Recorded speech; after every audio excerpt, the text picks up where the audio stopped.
Okay, the title is obviously irony, because no organization on the planet is ever just starting to implement risk management or starting from scratch. Organizations have been making risk-based decisions since the inception. Often poorly, but that's another point altogether. And yet, far too many job advertisements I see are looking risk specialists to build risk management from scratch. No joke. I hope this is just a Russian thing and you don't see this in your country. Triangular flag on post, focus too much on RM1. One of the biggest mistakes a risk manager can make when implementing risk management is to focus too much on RM1. What is RM1? I tried to explain in this article RM1 versus RM2, which side will you choose? Basically, RM1 is the formal, compliance side of risk management that is promoted by international standards and guidelines, risk management associations and consulting companies. None of the practices they promote have any real foundation in decision science or probability theory, often even contradict them. And there is compelling evidence to suggest those best practices do not add value to organizations beyond just a pretty wrapping.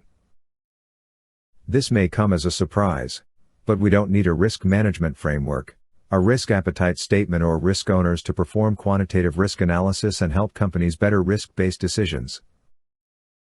RM1 is sometimes the necessary evil and may need to be done at some stage, but definitely not the first priority. Triangular flag on post, ignore existing risk practices. Another grave mistake is to think that risk management is somehow new or unique. While an organization may have never had a risk appetite statement and haven't done an enterprise-wide risk assessment before, all of those things are RM1. Any company on the planet has been doing RM2 forever. Can you think of examples where good quantitative risk analysis has been applied by your company long before you joined? Here are just some. Running scenarios on the budget, performing sensitivity analysis on investment project simulations when designing new products, diversifying project portfolio, keeping money in solid banks, credit rating and credit limits, different pricing for different markets/risks. Risk management is not about building something from scratch, it's about improving existing decision-making practices. More on that in the next section. Triangular flag on post, implement RM2 as an add-on. This is also a huge challenge for many new risk managers. It's so much easier and more appealing to build a new process, it is so much harder to improve something existing. And yet, it is my strong belief that risk management should be focusing more on improving existing processes and decisions. For example, implementing quant risk analysis into investment decisions seems like the obvious place to start. But sometimes it is necessary to fix the investment decision-making process before any kind of sensible risk analysis can be implemented. Often, for example, risk managers need to collaborate with the investment team to change the financial model template itself to make for later risk analysis possible. Most financial models are unsuitable for MC simulations, something that surprised me, for example. Triangular flag on post, hold on to RM2 for too long. Another important point is that sooner or later, risk analysis will need to be handed over to the business units. While risk team can perform quant risk analysis on any decision, at some stage the volume of decisions would be too much for any risk team to handle. For example, I never had a risk team with more than 3 people.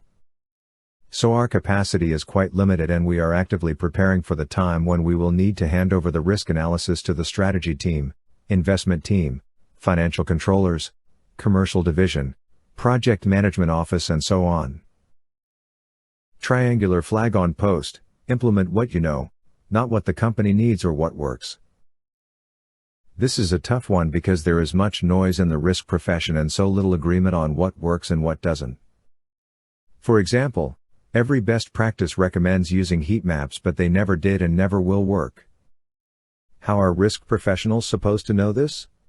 Multiplying ordinal scales for likelihood and consequences to calculate risk levels is insane. But who are we to promote proper science when even legislation forces us to do just that? I don't think I have an answer, but I have a story. In my new role as a CRO, I started with the kind of quant risk analysis I know and have done many times before, but through a lot of iterations with the CFO and the board we settled on a new mandate. Under the new mandate, what I though would be my main tasks are not only 30% of the overall responsibilities.